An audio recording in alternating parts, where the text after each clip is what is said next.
కాటారం మండలం రేగులగూడెంలోని కొమ్ము సముద్రం చెరువులో ఎండలకు నీరు ఇంకిపోయి చేపలు చనిపోయాయి.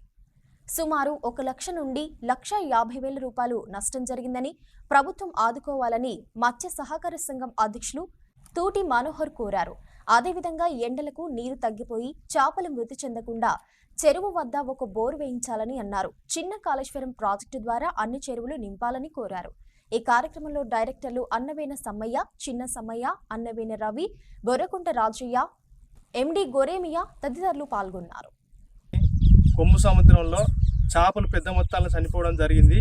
ఈ చేపలు చనిపోవడానికి కారణం ఏంటిదంటే ఈ 4-5 రోజుల నుంచి ఎండ తీవ్రత చాలా ఎక్కువ ఉన్నది కాబట్టి సుమారు 1 లక్ష నుంచి 1,50,000 రూపాయల నష్టం జరిగింది సొసైటీ సభ్యులకు. దీనికి ప్రభుత్వ యంత్రాంగం దయచేసి ఒక బోర్వెల్ వేయించాలి.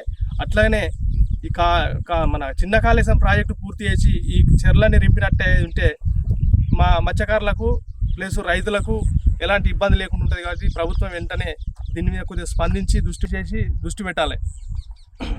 మరి